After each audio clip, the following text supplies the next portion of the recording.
Assalamualaikum warahmatullahi wabarakatuh. Selamat pagi teman-teman, semoga dalam keadaan sehat selalu. Ya, di sini kami akan sharing ya dengan rekan-rekan Kicomania. Ada beberapa hal yang menyebabkan peternak murai batu itu gagal. Jadi peternak murai batu itu tidak segampang yang kita kira. Jadi ketika kita mau peternak murai batu, berapa pasang, modal berapa pasang, kemudian kalkulasi beranak berapa kali, kemudian ekspektasinya terlalu tinggi, itu jangan dulu deh teman-teman. Ternak murai batu itu tidak semudah yang kita bayangkan. Nah, di sini akan kami sampaikan ya, apa saja sih yang menyebabkan peternak itu gagal, belum produk atau produk sekali, dua kali, kemudian kita gulung tikar, dungkar bahasanya teman-teman. Nah, agar tidak terjadi hal seperti itu, ada beberapa yang perlu kita antisipasi untuk menanggulangi kegagalan-kegagalan tersebut. Penyebab pertama dari proses kegagalan peternak murai batu itu, yang pertama itu faktor kandang. Di sini kandang tidak harus bagus ya teman-teman. Ini di depan teman-teman kandang saya ini. Ini posisi lagi angrem. Ini dijodohkan sekitar 1 bulan yang lalu. Ini posisi sudah angrem. Itu betinanya di dalam glodok. Nah, kandang untuk syarat utama murai batu itulah aman. Aman dari tikus, kemudian aman dari pencuri ya teman-teman. Banyak sekali, marak sekali pencuri-pencuri murai batu. Tikus aman, kemudian burung juga nyaman. Usahakan tempatnya itu boleh di dalam rumah ya teman-teman, boleh. Kemudian kalau di luar rumah itu dipagar ini. Seperti kandang ini, yang kandang saya ini dipagar ya. Nah, itu dipagar ke sana. Kurang lebih pagarnya tingginya 3 meter teman-teman, untuk mengantisipasi pencuri. Itu kandang ya, tidak harus ukurannya, nggak ada yang idealnya seberapa, itu hanya melihat lokasinya saja teman-teman. Itu kandang. Kemudian setelah kandang kita standar, jerujinya bagus, keamanannya bagus, kemudian kenyamanannya bagus, kemudian penyejuk kandang teman-teman. Nah, ini kandangnya saya tanduri kelengkeng. Ini kandangnya di dalam, ada kandangnya di bawah kandang kelengkeng. Jadi udaranya, sirkulasinya bagus teman-teman. Nah, ini sejuk ya, jangan terlalu panas untuk kandang, karena biasanya kalau terlalu panas, indukannya ketika angrem itu sering keluar karena panas, sering keluar, terlalu sering mandi, nanti itu bisa mempengaruhi maksimal dan tidaknya telur yang akan ditetaskan. Ini penyejuknya ya teman-teman. Selain kandang, yang kedua itu adalah murai yang kita tangkarkan sendiri. Bagi peternak pemula ini, satu hal yang kurang dipahami itu, asal jantan, asal betina digabungkan, ditunggu produk, itu suatu yang salah. Makanya kita harus paham dulu. Yang pertama, kalau betina itu umurnya paling tidak itu 8 bulan teman-teman, atau lepas trotol ya. Bagusnya 8 bulan, atau kita pilih biar cepat produk itu yang nyiwir, yang sudah lenje, udah manggili jantan. Kemudian untuk jantannya, kalau diambil dari penangkaran, itu ambil pejantan yang gacor. Pejantan yang gacor itu apabila ditempel dengan betina itu ngerayu, bukan nabrak-nabrak, bukan ngeruci-ngeruci. Nah, ini adalah di kandang sebelah ada contoh ya teman-teman, kandang saya ini.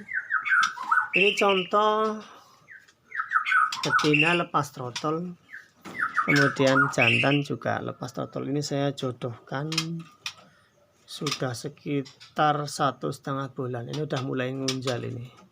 Ini pasangan muda. Yang jantan umur 8 bulan, yang betina umur 9 bulan. Nah, ini udah bisa dengan syarat yang jantannya sudah gacor.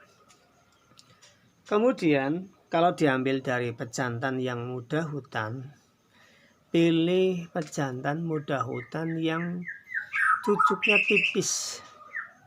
Cucuknya tipis itu cenderung mudah gacor, mudah rayu.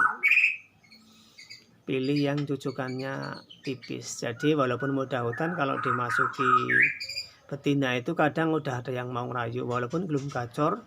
Untuk takaran muda hutan itu tidak bermasalah. Berbeda dengan pejantan yang berasal dari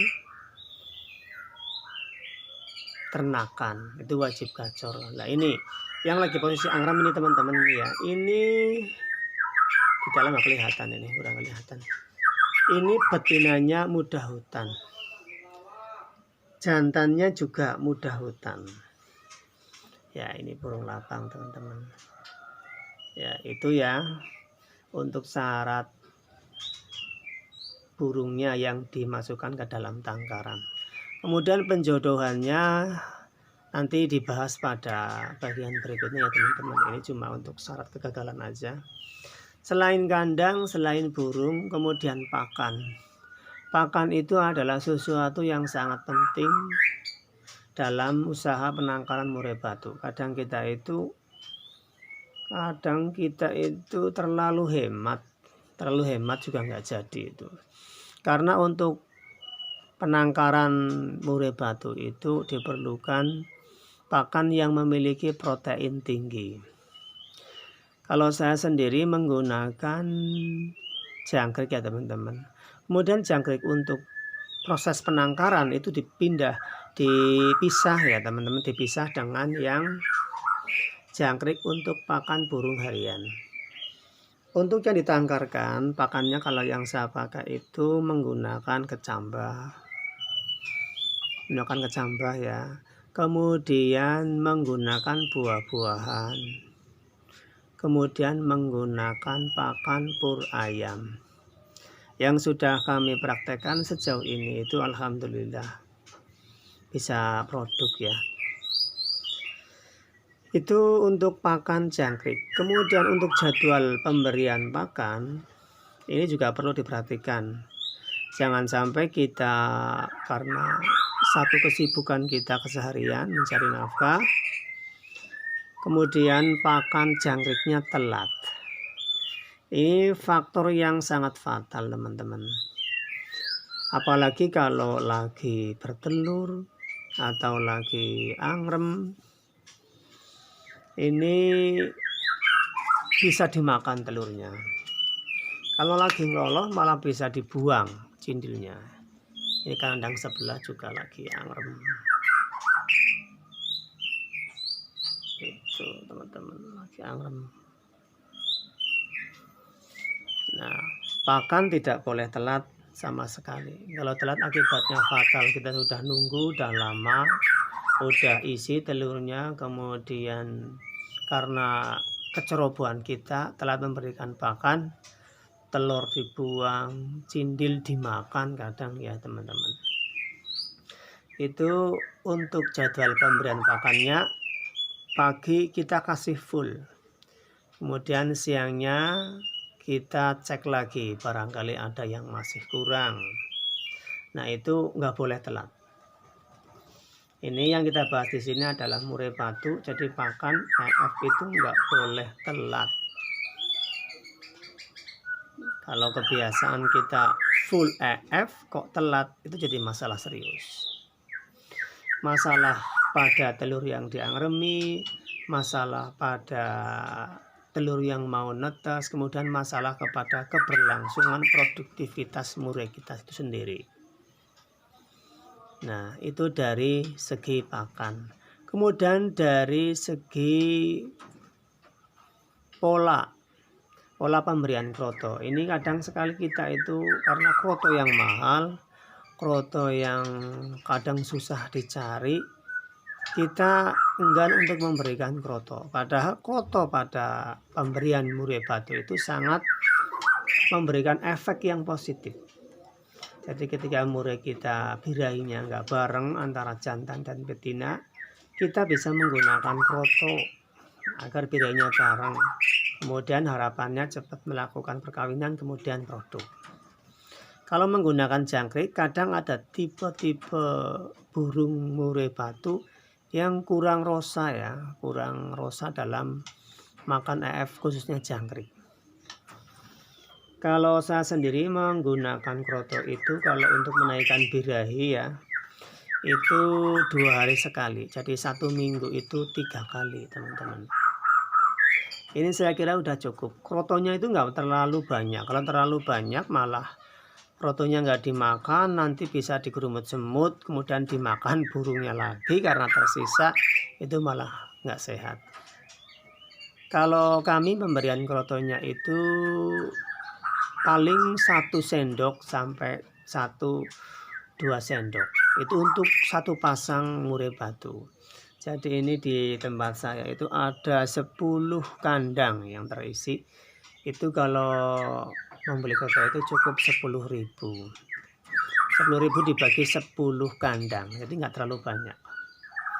Itu juga untuk pemberian kroto diberikan ketika murai kita itu mau menginjak perkawinan untuk menaikkan birahinya saja. Nah, itu pemberian kroto. Kemudian ada lagi makanan tambahan, itu cacing ya teman-teman. Cacing ini juga bermanfaat.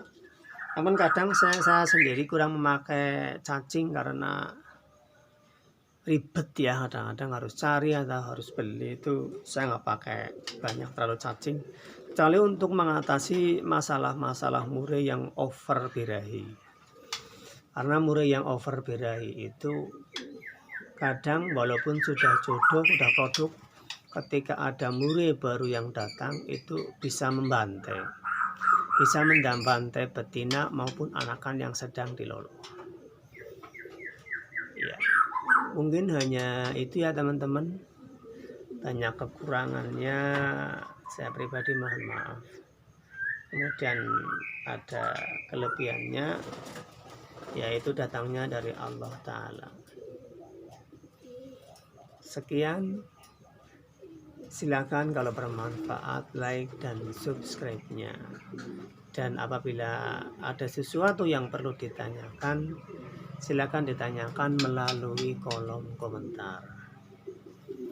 Assalamualaikum warahmatullahi wabarakatuh. Salam peternak sampai manak. Amin.